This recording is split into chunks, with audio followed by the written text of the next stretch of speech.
While the election of 2020 will be remembered for a number of things, one of the big issues that came up in this election was that of environmentalism. And environmentalism is nothing new. It's been around for a long time and has been discussed for a long time. However, there has been much more intensity concerning this topic in recent days.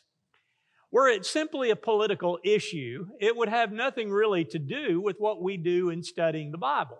However, what we're seeing is that the environmental movement is actually joining hands with religious ideas. So let me give you an example of that. This is a quote that was taken from Roger Gottlieb in his book, The Case for Religious Environmentalism. Let's just simply see what he has to say regarding the merging of these two ideas. He says, finally, it should be noted that in reorienting theology and engaging in environmental activism, religions have lost their specifically religious character. The leader of the world's 300 million Orthodox Christians has called environmental pollution a sin. The environmental justice movement early on created the widely used principles of environmental justice, which begins by reaffirming the sacredness of Mother Earth.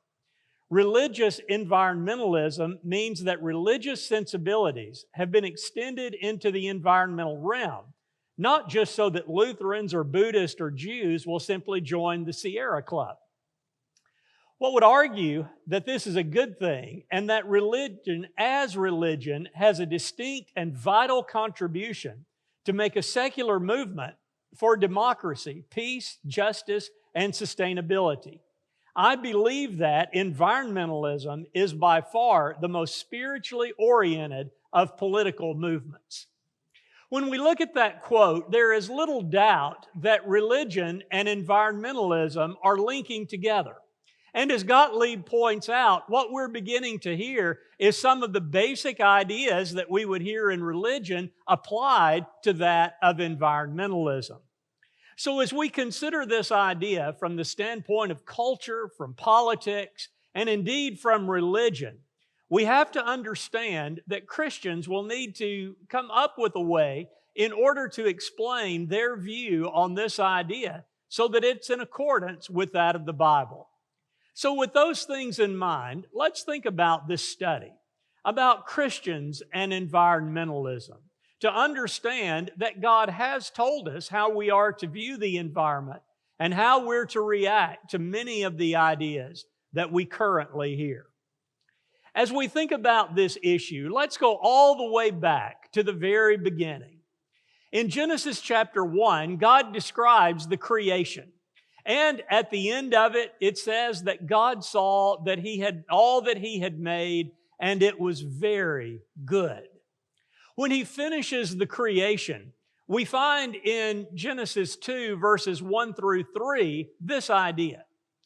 The text says, "Thus the heavens and the earth were finished, and all the host of them. And on the seventh day God finished His work that He had done, and He rested on the seventh day from all His work that He had done. So God blessed the seventh day and made it holy, because on it God rested from all the work that He had done in creation." The idea here of rest is not that God was tired. I think most Christians understand that idea. The idea of rest is that God had nothing else to do to make His creation perfect. What He did in the 6 days of creating was to provide everything that was needed. And so it was very much like an artist who stands back and looks at his work and realizes that to add anything else to it would detract from the piece of art. That's what we're talking about with God. And so at the very beginning, we see the perfection of the creation. We see that God is satisfied and pleased with His creation.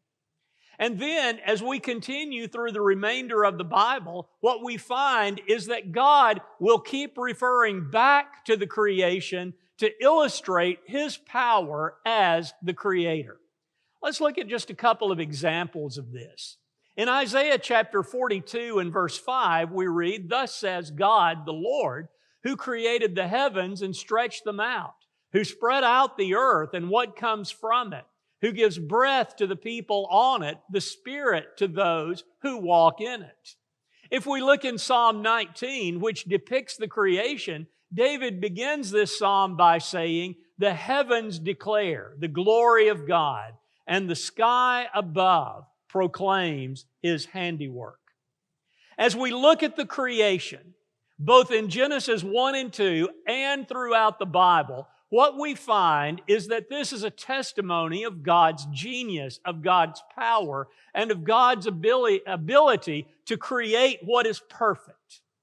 Now, with those things in mind, we then come to the very apex of the creation, and that's mankind. As God creates the earth, He creates it in the sense of preparing it as a place where man can live. In Genesis chapter 1, in the first part of verse 26, this is what we find God saying. It says, "And God blessed them," talking about mankind, man and woman, "and God said to them, 'Be fruitful and multiply and fill the earth.'" Here we find that of all the creation, we are finding mankind at the top. And the reason for that is because mankind is created in the image of God. And as this high point of the creation, humans then are given authority over the creation. Let's continue on as we look in verse 26, the latter part of it, where the writer states that humans are to have dominion over the fish of the sea and over the birds of the heavens and over the livestock and over all the earth and over every creeping thing that creeps on the earth. Skipping down to verse 28, we read, "And God blessed them, and God said, 'Be fruitful and multiply and fill the earth and have dominion over the fish of the sea and over the birds of the heavens and over every living thing that moves on the earth.'" Here we find mankind created in the image of God. And here we find mankind being given authority in three different ways. First of all, God says mankind is to subdue the earth. God says mankind is to dominate or to have dominion over the earth. And we find that God tells mankind to populate the earth. Taking all of these things into consideration and looking at how this creation, created in the image of God for the purpose of partnering with God in the creation and to subdue, dominate, and populate it, we understand God's opinion of mankind. And from these things, what we realize is that mankind alone has the intellect to develop the methods of ingenuity and progress to subdue and to have dominion. We can certainly be impressed with ingenuity within the animal world. We look at an anthill, for example, with its elaborate tunnel systems, or we look at a beaver dam, or all manner of things that we find in that realm of the creation. But none can even begin to compare with the intellect of mankind. Here is God who in His perfect creation has created partners to be stewards, to oversee this grand creation, and has given them the ingenuity and the ability to have this control. As we think about that then, we need to come to the idea of environmentalism and what God has given mankind to do. As we think about this idea, perhaps it's good for us just to simply begin with a definition of environmentalism. That's kind of a hard word to define. We begin looking online and we find all kinds of ideas associated with it. Oftentimes, the popular website Wikipedia will give us the best overall view of certain topics, and that may be the case here. This is a rather wordy definition, but I think it helps us to realize all that goes into this idea of environmentalism. Let's look at this definition. Environmentalism, or environmental rights, is a broad philosophy, ideology, and social movement regarding concerns for environmental protection and improvement of the health of the environment, particularly as a measure for this health seeks to incorporate the impact of changes to the environment on humans, animals, plants, and non-living matter. While environmentalism focuses more on the environmental and nature-related aspects of green ideology and politics, ecology combines the ideology of social ecology and environmentalism. Again, rather wordy, but yet note what this definition shows us. It shows a number of things coming together from philosophy to politics, joining in this idea that we refer to as environmentalism. And as we look at that definition, I'd like to make the point that this is different than the idea of conservation. Most of us would profess to be conservationists. Most of us are happy to see areas of our world left alone, and when trees are cut down, to replace those trees. Conservation is something that most are going to agree on. However, when we get into the realm of environmentalism, what we're finding is a much broader idea that, as we looked at in the beginning of our study, is pulling in the idea of religion into that. So then, as we look at this view of what environmentalism is in a very broad category, let's ask ourselves the question of how does this go along with what we find in the Bible? To make the distinction between what we're talking about in this lesson and conservation, I've given the term radical environmentalism. This would go far beyond the idea of planting more trees or protecting areas of the planet. Instead, we're talking about this great social movement that is complete with laws and justice and injustice and punishments. And when we talk about radical environmentalism and we contrast that with the view that we just looked at with humanity, we're going to see the radical nature of what we're discussing. What you can see, if you have the ability to look on a screen right now, is a quote from a blog post that's entitled "Killing Mother." An excerpt from this blog states, "Humans are exceptional in one respect, in their ability to sequester all the resources for themselves. In nature, when a virus or bacterial infection spreads unchecked, it is called a disease. When an organism multiplies without restraint, it is referred to as a biological nuisance. When cells grow out of control, it is cancer.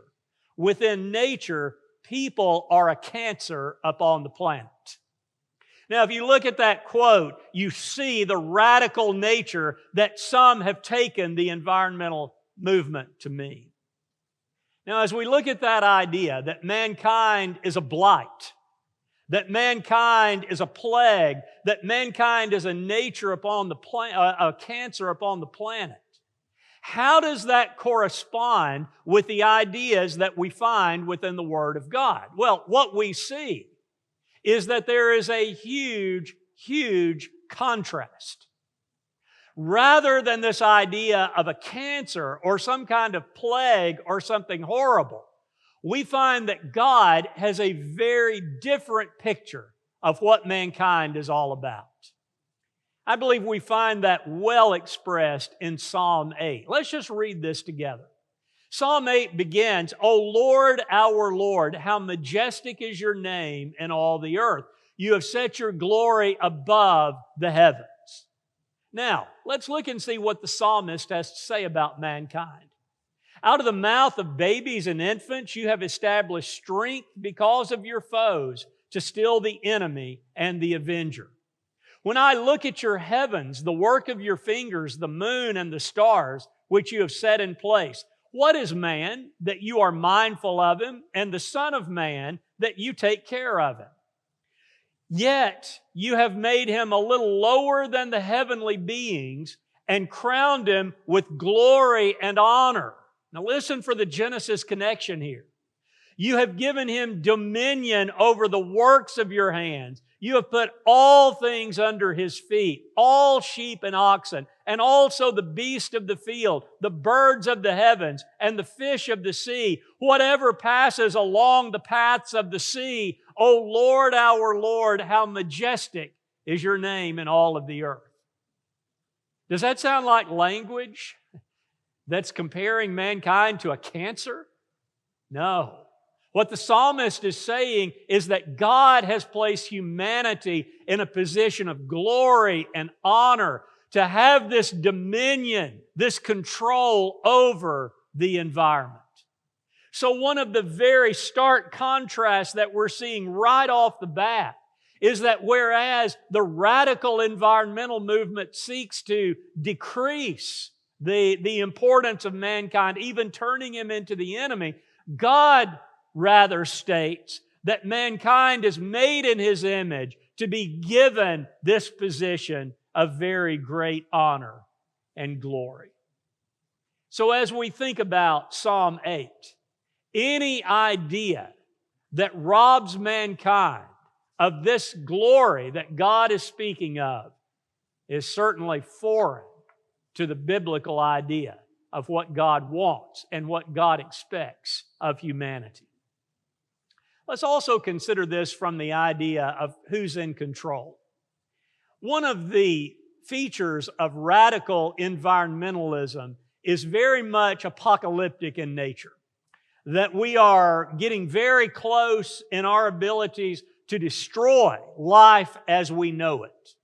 And so radical environmentalism takes the view of humans and says that humans are the blight because humans are working to destroy what we find on planet Earth.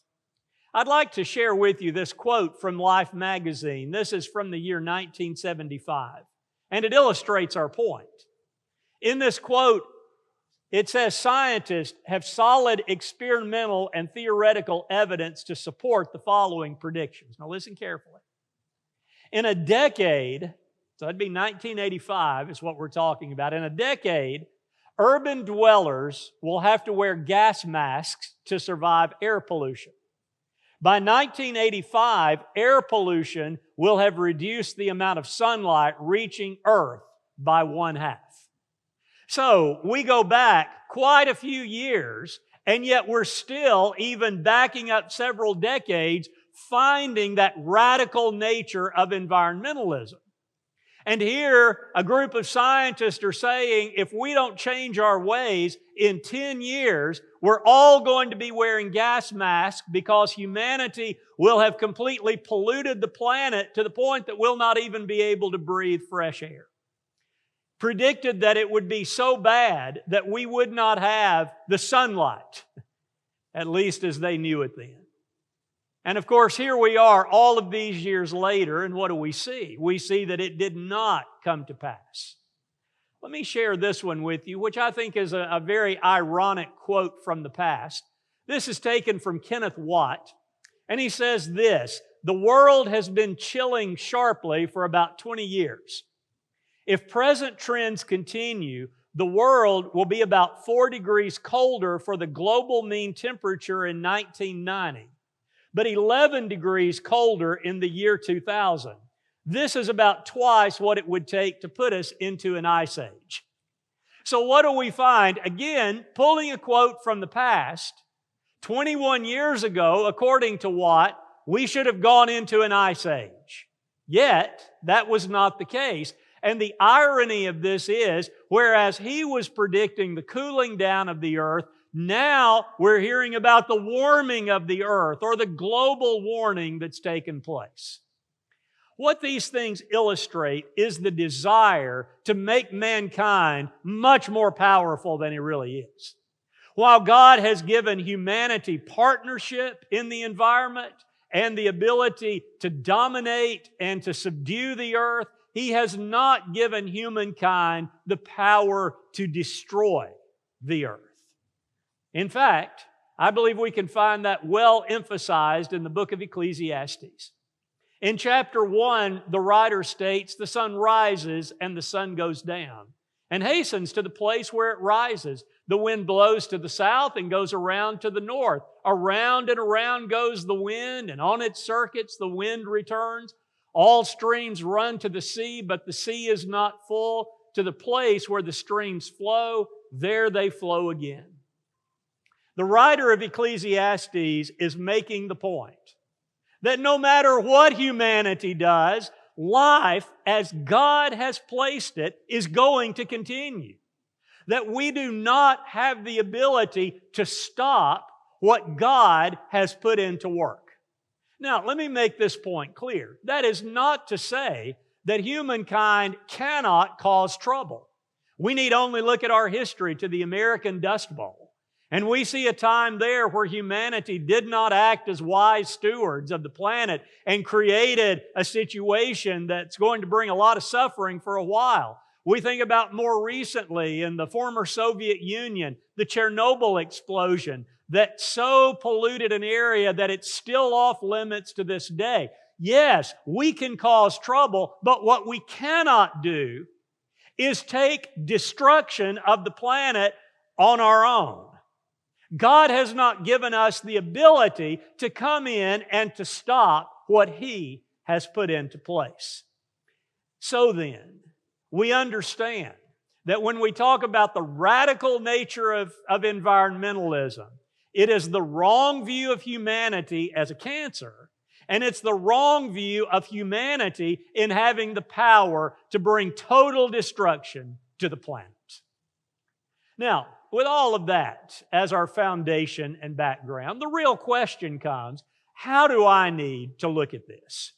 As I'm hearing all of these things in the news about environmentalism and taking care of planet Earth, how does that impact me as a child of God? I've understood the radical nature of the movement, but is there something there that I need to be concerned about? And the answer to that is absolutely yes. When I think about Christianity and being a part of this creation that God has made, I certainly need to be concerned about it. I need to be concerned because of the goodness that God has prescribed here. So then, how is that going to be seen?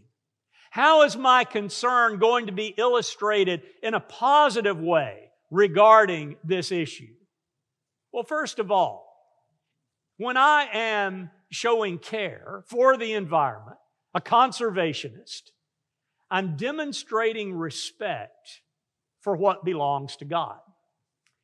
Genesis 1 and 2 are there for a purpose. They are to show us the greatness of God, but they're also showing us to whom all of this belongs. In the beginning, God created the heavens and the earth. They are His property. So, in a most basic level, I understand decency in taking care of what belongs to someone else. If I were to borrow someone's car, and I brought that car back filthy, filled with trash, hadn't been washed, maybe even had allowed it to get into an accident, there would be no doubt that I disrespected the owner of that car. Here is someone who out of a kindness allowed me to use it, yet I didn't take care of it. Well, take that illustration up many, many levels, and what we find is that God created this earth so that we could live here. What belongs to Him, He has allowed us to use. Therefore, I need to show respect for that. Because in showing respect for the creation, in turn, I'm showing respect for God. Think about what the psalmist in Psalm 50, verses 10 and 11 stated. Here, speaking on behalf of God, he says, "For every beast of the forest is mine, the cattle on 1,000 hills. I know all the birds of the hills, and all that moves in the field is mine." There is our point. What you and I see here belongs to God, yet He has placed us as stewards over that. And in that position, we need to show Him respect. Secondly, having concern for the creation demonstrates a spirit of godliness. I'd like to take you to a very interesting verse that we find in Proverbs chapter 12. In verse 10, the writer says, "Whoever is righteous has regard for the life of his beast, but the mercy of the wicked is cruel. The writer here is saying that righteousness can be shown in ways we might not think about. So you consider this being read in the day that it was written by a group of farmers, and they have their animals. And what the writer is saying is one of the ways righteousness is illustrated is that you are caring for these animals. You're not beating them. You're not mistreating them. Why? Because they belong to God. Refer back to Psalm 50, verses 10 and 11. The cattle on 1,000 hills, they belong to me. Therefore, in demonstrating my godliness, what I'm doing is taking care of those animals that belong to God. That's an illustration of righteousness. So then, when I think about the creation, I need to be concerned about that which God has placed me in a position of dominion over. As I look at the animal world, God has said, you're in charge here. As I look at the natural world, God has said, you're in charge here. And He's given me the ability to take this and to use it for good. Yet, what I want us to understand is, when I use it for good and I treat it the way that I should, that is demonstrating righteousness. That is demonstrating godliness. Let me add one more. Not only is it a demonstration for respect for what belongs to God and a demonstration of the spirit of godliness, it's a demonstration of loving my neighbor as myself. When I think about taking care of the planet, I'm not approaching that from the standpoint of, well, I've got the power to destroy it. And I'm not approaching it from the standpoint of, I am just an insignificant part of this. Instead, as one who has been placed in this position of partnership with God, I am going to use those resources for the betterment of others. That's an application that we use anywhere, right? And so when I think about environmentalism, when I think about taking care of these things, what that may mean is that me taking care of a certain element within my realm, within my power, and viewing that with frugality. In other words, I'm not wasting it on me just because I can. It's going to demonstrate that I have the willingness and the desire to help others. So you put all of this together, and it gives us a very interesting picture that we recognize to whom the creation belongs. We recognize our place as stewards in this creation in showing respect for what we've been allowed to use, demonstrating that spirit of godliness as we treat the animal world and other parts of the environment with respect. And it also demonstrates a love for others and the fact that I am going to be a conservationist. I am not going to be wasteful, so that my neighbors, whether they be contemporaries or my neighbors generations on down the road, are going to be able to be bettered by my concern for what's going on the planet. When I think about the creation from this standpoint, it simply fits in to how I view life. Everything I do is to be done for the glory of God. Now, let me state this as well. Radical environmentalism is not what I've just described. What I have just described is godliness. It's taking something at hand and using it for the glory of God. What I must understand is that when that becomes a radical environmental movement, it turns into idolatry. In Romans chapter 1, the Apostle Paul alluded to this idea when he says, "For His invisible attributes, namely His eternal power and divine nature, have been clearly perceived ever since the creation of the world in the things that have been made. So they are without excuse. For although they knew God, they did not honor Him as God or give thanks to Him. But they became futile in their thinking, and their foolish hearts were darkened. Claiming to be wise, they became fools and exchanged the glory of the immortal God for images resembling mortal man and birds and animals and creeping things. The apostle says that God is readily known.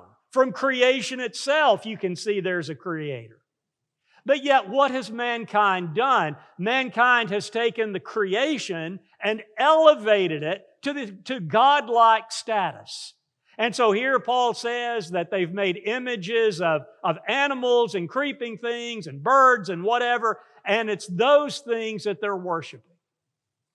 Well, that's exactly what radical environmentalism does. In this case, earth becomes the god.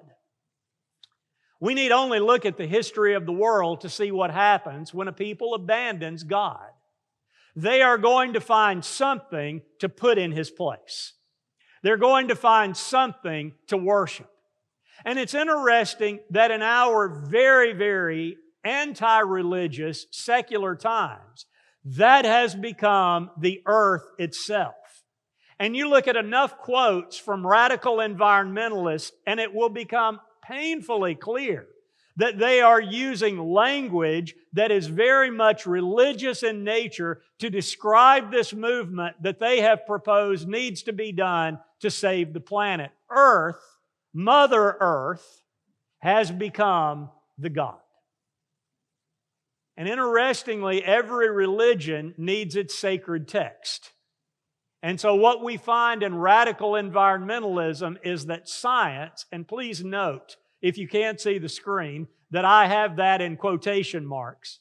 Science has become the sacred text showing that mankind is evil. And so what we have here is what we have had for many, many years, with people turning to idolatry and inventing writings to support their idolatry, is exactly what we find in this radical environmental movement. Those who are, I would guess, 25 years and younger, have grown up in an environment where they have been inundated with these ideas. I would guess that most every school celebrates Earth Day. Most every school promotes recycling. Most every place of business is concerned about its carbon footprint, whether out of some kind of allegiance to the environment or fear of being punished. And what this generation is facing is the danger of thinking that this is the normal, that this is the right way. Now, is there anything wrong with recycling? Absolutely not. Is there anything wrong with keeping the planet clean? Absolutely not. And as we've already stated, just the opposite.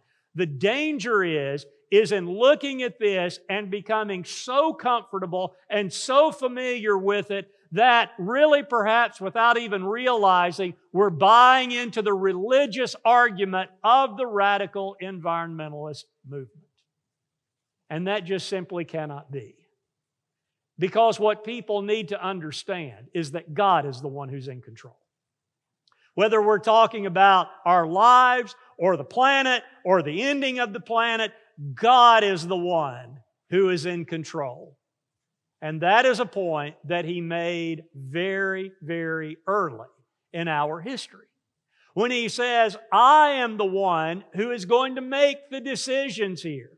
And so in Genesis chapter 8 and verse 22, He says, while the earth remains, seed time and harvest, cold and heat, summer and winter, day and night shall not cease. You see, God determines the cycles of the universe. God determines the seasons of our planet. And as I noted, there are places that we can make this portion of earth terrible. But when it comes to earth as a whole, the seed time and the harvest, the cold and the heat, the summer and the winter, the day and the night, they are going to continue until God says stop. And only then will these things close. So then, with that in mind, we remember our place as stewards of His creation.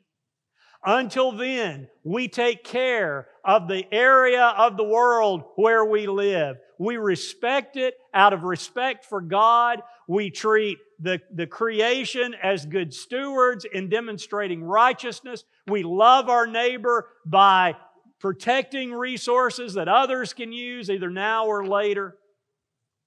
But we never buy into this idea that somehow the planet has become the God. I hope these ideas have been helpful for us as we think about the concept of what we're hearing in this movement versus what God has shown us. But ultimately, what I'd like for us to remember is that we are looking for a much better time. This creation is wonderful. It's good, as God has said. But yet God also tells us this: we, according to His promise, look for a new heaven and a new earth wherein righteousness dwells.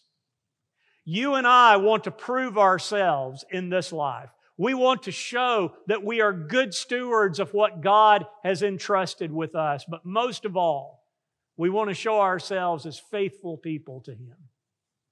And I would encourage all of us to give thought to this day when a new heaven and earth will come, that we make sure that we are ready for that day to join forever in our eternal home with God. Thank you so much for joining us in this study. As always, if I can be helpful to you, please let me know. If you are ready to become a Christian, let me know that, and we can make it happen very, very quickly. If there are things going on in your life that we can pray about, we'll do that as well. Whatever the case, let's show ourselves to be diligent stewards and children of God so that all of us can join with Him in that day that never ends. Again, thank you so much for joining in this study.